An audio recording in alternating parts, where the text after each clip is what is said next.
ओह, ये तो बहलोल है। ये क्या कर रहे हो बहलोल? भला इस एक सोने के सिक्के से खेलने में तुम्हें क्या मजा आता होगा? तुम ये सिक्का मुझे क्यों नहीं दे देते? मुझे दे दो। क्यों? अरे इसके बदले में मैं तुम्हें 10 सिक्के दूंगा। देखो पूरे 10 हैं। अच्छा ठीक है, मैं तुम्हें ये सोने का सिक्का देने के लिए तैयार हूँ, मगर एक शर्त पर। वो क्या? पहले तुमको गधे की तरह ढेंचू ढेंचू की आवाज निकालनी होगी। इस दीवाने के सामने गधे की आवाज निकालने में हर्ज ही क्या है? कम से कम सोने का सिक्का तो मिलेगा। ठीक है, मैं तैयार हूँ।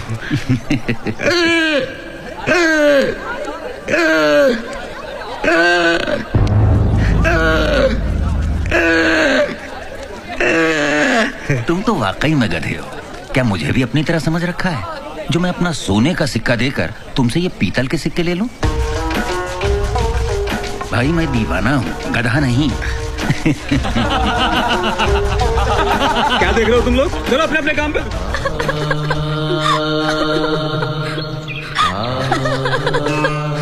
क्या बात है बच्चों, तुम लोग रो क्यों रहे हो?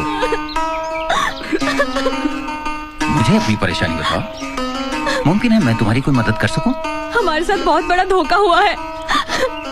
किसने किया ये धोखा? काजी मामुद्दीन ने। आओ मेरे साथ।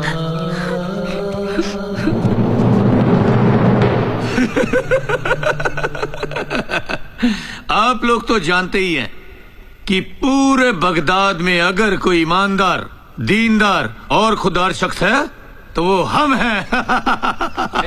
ऐ इब्लीस की बस्ती में बैठने वालों, क्या तुम्हें रोज़े आखिरत अल्लाह और उसके रसूल को मुंह नहीं दिखाना है, जो इस काजी की हाँ में हाँ मिला रहे हो? काजी इमामुद्दीन पूरे बगदाद में सबसे बड़ा बेईमान, मक्कार और शैतान शख्स गर है तो वो तुम हो, समझे?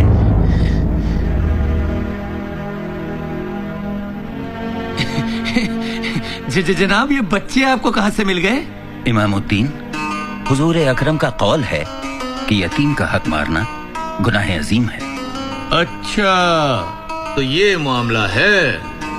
ये बच्चे आपको अपना वकील बना कर लाए हैं, मगर आपने सच्चाई जानने की कोशिश की। अच्छा, तो तू ही बता, सच क्या है?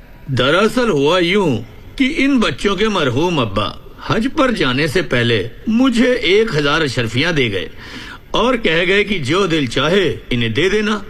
सो अब मैं इन बच्चों को 100 अशरफियां दे रहा हूँ।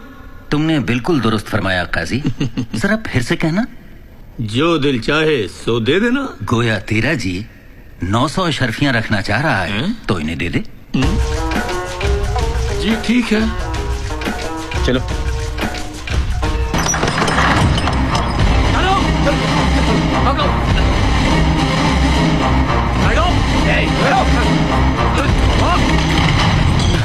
छोड़ो इसे, क्यों मार रहे हो?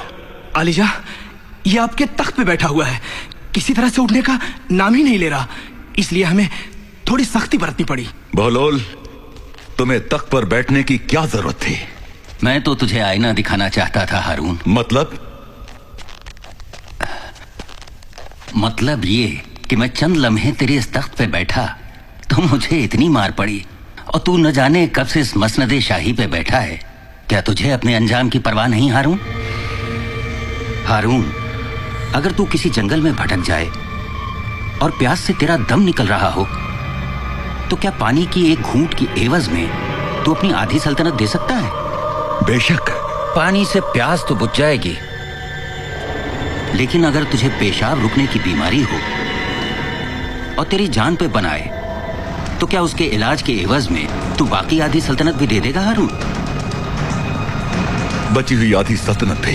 फिर तुझे किस बात का गुमान है? तेरी बादशाहत की कीमत पानी के 2 घूंट से ज्यादा नहीं है हारून। बहलोल, तुम जा सकते हो। ऐ खलीफा वक्त, मौला अली का कौल है कि सल्तनत की मोहब्बत अल्लाह की मोहब्बत से बहुत दूर कर देती है। खुदा हाफिज।